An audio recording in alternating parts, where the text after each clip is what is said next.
Now, next we will discuss about parasitism.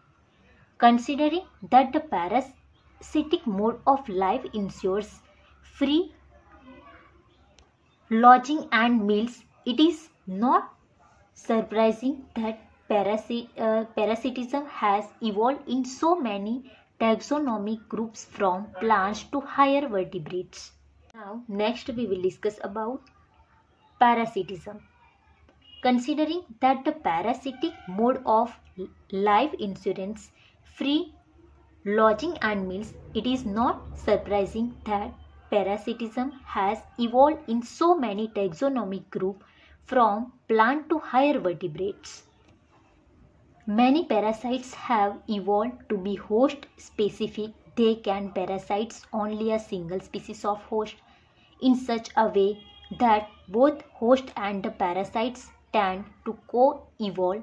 That is, if the host evolves special mechanism for rejecting or resisting the parasite has to evolve mechanism to contract and neutralize them in order to be successful with the same host species. तो कुछ parasites जो है वो host specific species से evolve हुए हैं। इस तरह होस्ट एंड पैरासाइट्स जो है वो एक ही साथ इवोल्व हुए हैं।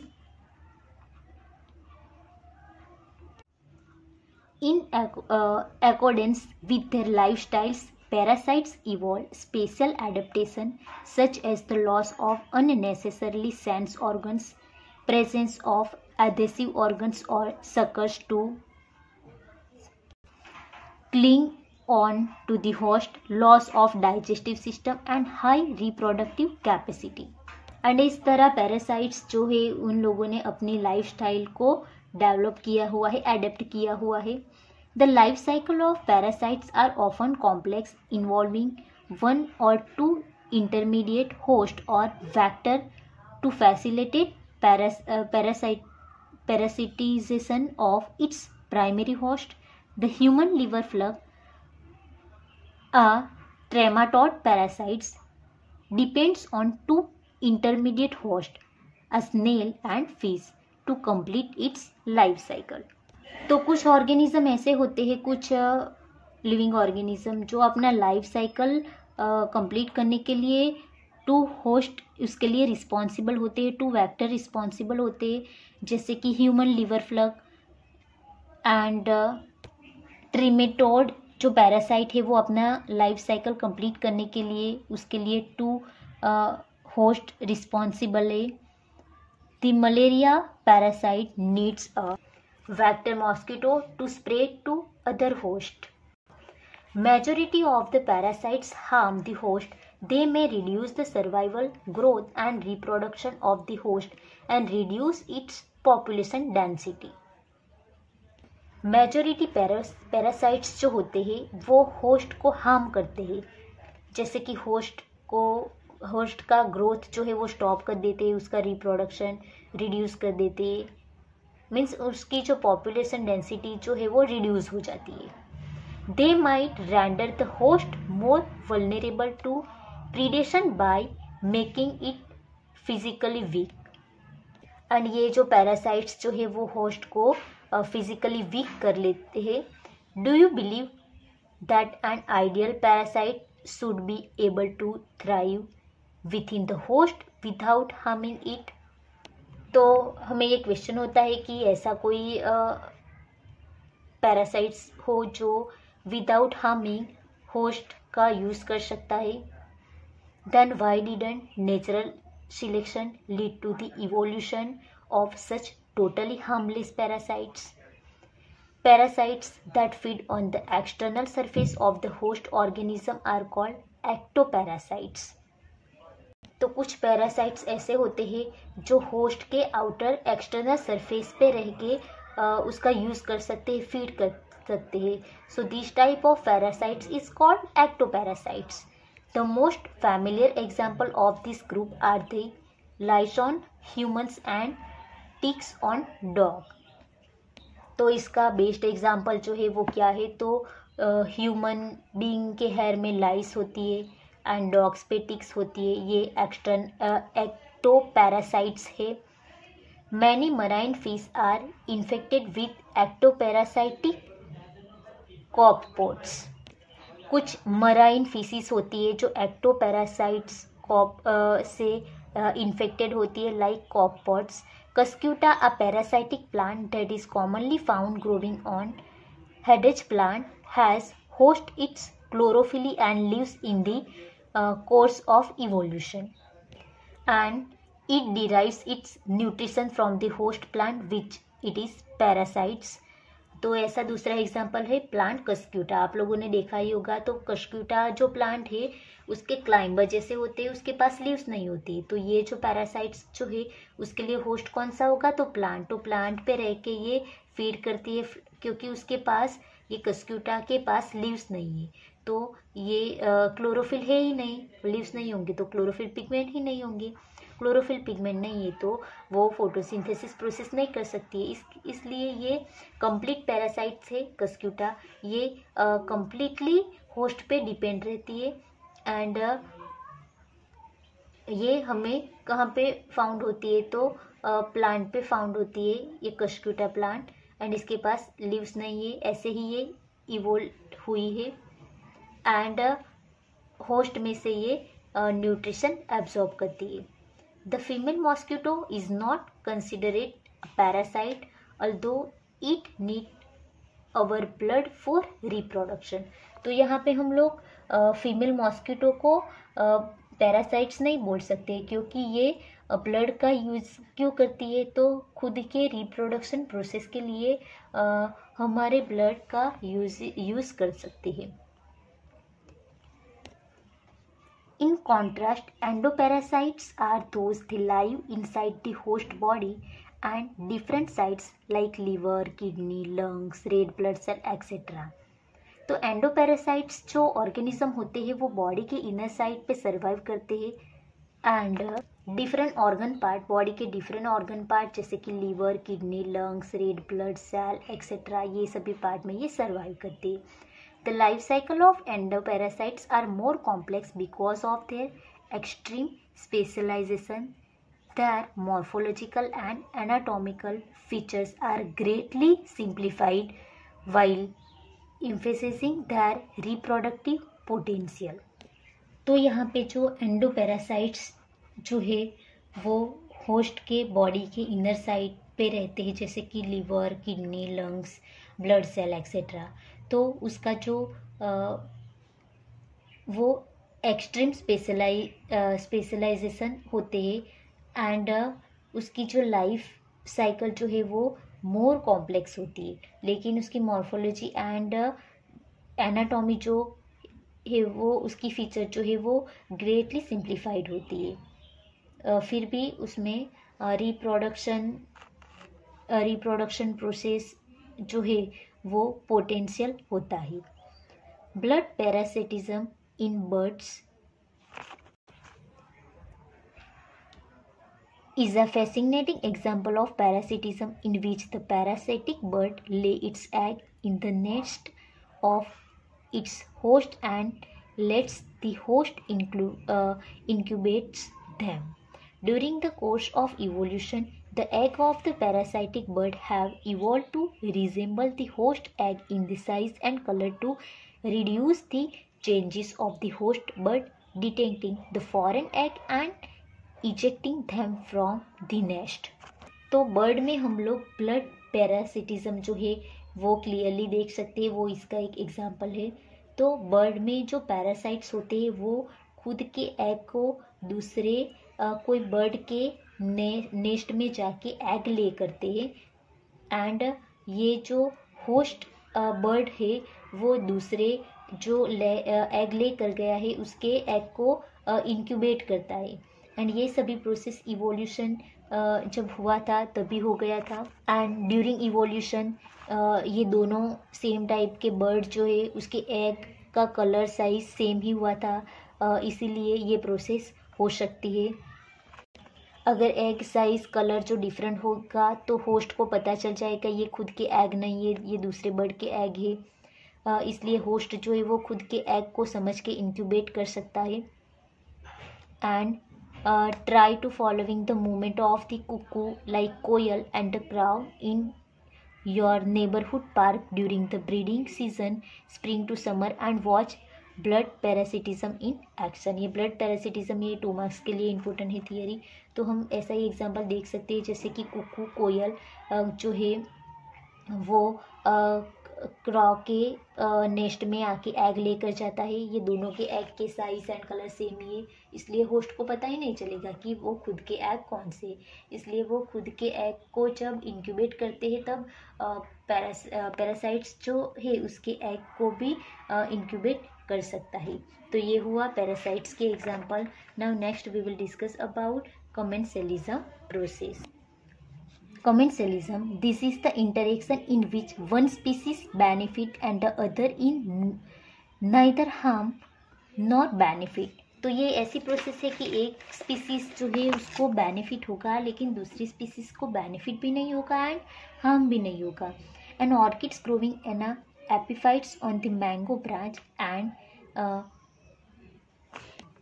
barnacle growing on the back of a well benefit while neither the mango tree nor the well derive any apparent benefit। Means यहाँ पे मैंगो ट्री पे जो ऑर्किड्स सर्वाइव कर रहा है, ग्रोविंग कर रहा है, तो मैंगो ट्री को कोई बेनिफिट भी नहीं होगा एंड हार्म फुल इफेक्ट भी नहीं होगी। वैसे ही यहाँ पे वेल फिश जो है उसके बॉडी पे स्टिक हुआ है बार्निकल ऑर्गेनिज्म मीन्स फिश, वो उसको बेनिफिट हो रहा है लेकिन वेल को कोई बेनिफिट भी नहीं होगा एंड उसको हार्मफुल इफेक्ट भी नहीं होगी। The cattle egret and grazing cattle in the close association site you are most likely to catch if you live in farm rural area is a classical example of commensalism. The egrets always forage close to where the cattle are grazing because the cattle as they move tread up and flush out insect from the vegetation that otherwise might be difficult for the egret to find and catch। तो ऐसा ही example है कि grazing जो cattle होते हैं उसके back side पे उसके साथ इग्रेट भी साथ में रहते हैं। तो आप लोगों ने देखा होगा कि जब ये कैटल्स प्लांट ये सब ब्रांच को मूव करते हैं तब उसमें से कई सारे इंसेक्ट जो है वो बाहर निकल जाते हैं, तो इग्रेट जो है उसको ये फूड मिल जाएगा। अगर ऐसे ही ढूंढना होगा इंसेक्ट को तो ये इग्रेट के लिए थोड़ा मुश्किल हो जाएगा। Another example of commensalism is the interaction between sea anemone that has stinging tentacles and the clownfish that lies among them। दूसरा ऐसा example, the fish gets protection from predators which stay away from the stinging tentacles.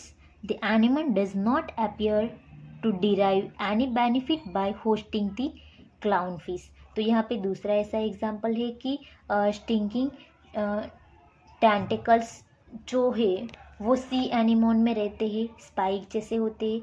तो कई ऐसी fishes जो होती है वो ये सी एनिमोन में प्रोटेक्शन के लिए रह जाती है। तो ये सी एनिमोन जो है वो अपने स्टिंगिंग टेंटिकल से मीन्स ऐसे स्पाइक से उसको प्रोटेक्ट करेगी, प्रीडेटर से प्रोटेक्ट करेगी। तो यहाँ पे जो सी एनिमल है उसको कोई हार्मफुल इफेक्ट भी नहीं होगी और उसको कुछ बेनिफिट भी नहीं होगा, लेकिन यहाँ पे जो फिशीज है उसको प्रोटेक्शन मिल जाएगा। तो ये हुआ commensalism. Now next one, mutualism.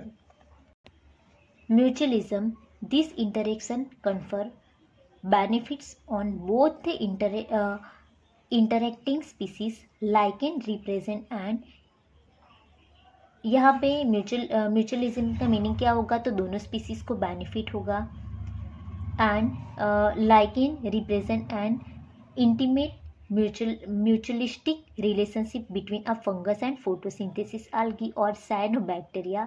Similarly, the mycorrhiza are association between fungus and the root of higher plant. यहाँ पे म्यूचुअलिज्म का एग्जाम्पल है लाइकेन एंड लाइकेन का एग्जाम्पल है लाइकेन जो है वो फंगस एंड फोटोसिंथेसिस एल्गी का एग्जाम्पल है।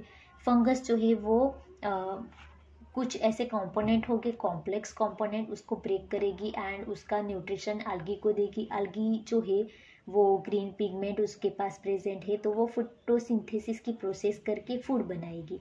तो यहाँ पे दोनों जो है उसको बेनिफिट होगा, so that is called mutualism. ऐसा ही दूसरा एग्जाम्पल माइकोराइजा है। माइकोराइजा फंगस जो हायर प्लांट के रूट में रहती है एंड इसमें क्या होगा, तो माइकोराइजा सॉइल में से कुछ न्यूट्रिशन एब्सॉर्ब करके रूट को देंगी एंड रूट जो है उसको मॉइस्चर प्रोवाइड करेंगे। इस तरह दोनों को बेनिफिट होगा।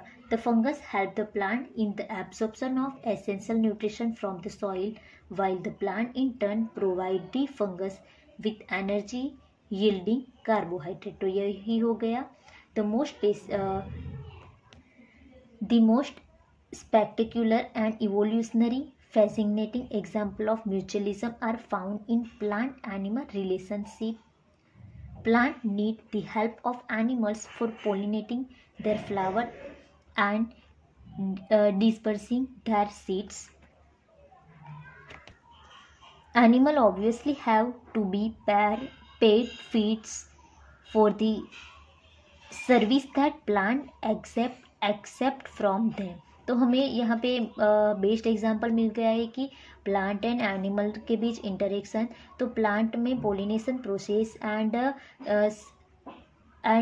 डिस्पर्सल सीड डिस्पर्सल के लिए एनिमल्स जो है वो हेल्प करते हैं एंड एनिमल को क्या मिलेगा, तो उसको फूड मिलेगा जैसे कि fruit vegetables etcetera.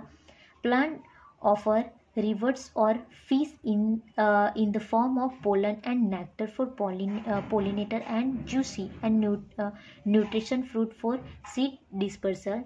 But the mutualist, that is the evolution of the flower and its pollinator species, are tied link with one another. In many species of fig trees there is a tight one-to-one relationship with the pollinator species or wasp। यहाँ पे दूसरा example है, हम लोगों ने fig fruit देखा, ये उसमें फिग फ्रूट को भी बेनिफिट होगा एंड इसके साथ वास्प जो होते हैं उसको भी बेनिफिट होगा। It means that a give fig species can be pollinated only by its partner wasp species and no other species। यहाँ पे वास्प जो है वही फिग को पोलिनेट करेगा, दूसरी स्पीसीज उसको पोलिनेट नहीं करेगा, सो दैट इज उसका वो पार्टनर हो गया। The female wasp use the fruit not only in a oviposition egg laying site but use the developing seeds within the fruit और नरिश इट्स लार्वा। यहाँ पे wasp जो है वो सिर्फ एग ले करने के लिए ही फिग फ्रूट का यूज़ नहीं कर सकते, बल्कि वो साथ में अपने लार्वा को लेकर, लार्वा उसमें से निकलते एग में से, तब लार्वा को न्यूट्रिशन भी ये फिग फ्रूट के सीड में से मिलते हैं। The wasp pollinated the fig inflorescence while searching for suitable egg laying sites. The return for the favor of pollination, the fig offer the wasp some of its developing seeds, a food for the developing wasp larva। तो इस तरह ये mutualism process होगी। Then orchids shows a bewildering diversity of floral pattern, many of which have evolved to attract the right pollinator insect, bees and bumblebees, and ensures guaranteed pollination by it। तो orchids की कुछ species ऐसी होती है जो बीस जैसे या फिर वास्प जैसे अपना स्ट्रक्चर बना देती है, मॉर्फोलॉजिकली वो बीज जैसे अपना स्ट्रक्चर बना लेती है। तब दूसरे जो बीज होते हैं वो उसको कोई ऑर्गेनिज्म, लिविंग ऑर्गेनिज्म या फिर कोई दूसरी बीज समझ के, फीमेल बीज समझ के उसके पास आ जाता है। इस तरह वो पोलिनेटेड हो जाती है। Not all orchids offer reward. The Mediterranean orchids Ophrys employ sexual disease to get pollination done by a species of bees। तो यहाँ पे कुछ ऑर्किड्स की स्पीसीज है, वो स्पेशल टाइप के बीज से पोलिनेटेड होगी, बीज स्पीसीज से पोलिनेटेड होगी। One petal of its flower bears an uncanny resemblance to the female of the bees in size, color and marking। तो यहाँ पे जो ऑर्किड फ्लावर है वो बीस की स्पीसीज होती है, कुछ बीस की स्पीसीज उससे मिलती जुलती है, मीन्स उसके पेटल्स जो होते हैं वो बीस जैसे ही दिखते हैं, फीमेल बीस जैसे ही दिखते हैं, उसकी ऐसे ही साइज होते हैं, कलर भी ऐसे ही होते हैं। The male bee is attracted to what is previous as a female, pseudo-copulates with the flower and during that process is dusted within pollen from the flower। यहाँ पे क्या होगा, तो ऑर्किड्स जो हम लोग डायग्राम में देख सकते हैं वो बीस जैसे ही होंगे, मीन्स यहाँ पे ये पैटर्न जो है वो बीस जैसे ही होंगे, उसकी साइज भी बीस जैसे ही होंगी, उसका कलर भी वैसा ही होगा। तो यहाँ पे मेल जो बीज होते हैं वो उसको फीमेल समझ लेती है एंड उसके पास जाके सूडो कॉपुलेशन करते हैं। सूडो कॉपुलेशन करने से ये जो फ्लावर है वो पोलन ग्रेन से डस्टेड हो जाते हैं एंड ऐसे पोलिनेशन प्रोसेस होगी। When this same bee pseudocopulates with another flower, ऐसे ही ये जो एक फ्लावर के पास आके सूडो कॉपुलेशन हुआ, वही बीज दूसरे फ्लावर के पास जाएगी, वहाँ पे फिर से सूडो कॉपुलेशन प्रोसेस होगा। It transfer pollen to it and thus pollinated the flower. ऐसे ही ट्रांसफर होते रहेंगे pollen grain and pollination process होती रहेगी। Here you can see how co-evolution operates. If the female bees color pattern changes even slightly for any reason during evolution, pollination success will be reduced unless the orchid's flower evolves to maintain the resemblance of its petal to the female bees। तो यहाँ पे evolution होता रहा and flower जो है वो बीज की तरह बनता गया। अगर ये थोड़ा सा भी बीज जो होते उससे चेंज होता, अलग होता, डिफ़र होता, तो ये पोलिनेशन प्रोसेस जो हो रही है वो डिक्रीज़ हो जाती एंड इस तरह ऑर्किड्स फ्लावर जो है वो फीमेल बीज से मिलती जुलती है, मीन्स उसके जो पैटर्न्स जो होते हैं ऑर्किड्स के वो फीमेल बीज से मिलते जुलते होते एंड इस तरह म्यूचुअलिज्म प्रोसेस होगी। तो यहाँ पे हमारा चैप्टर नंबर 13 जो है ऑर्गेनिज्म एंड पॉपुलेशन जो है वो कंप्लीट हुआ।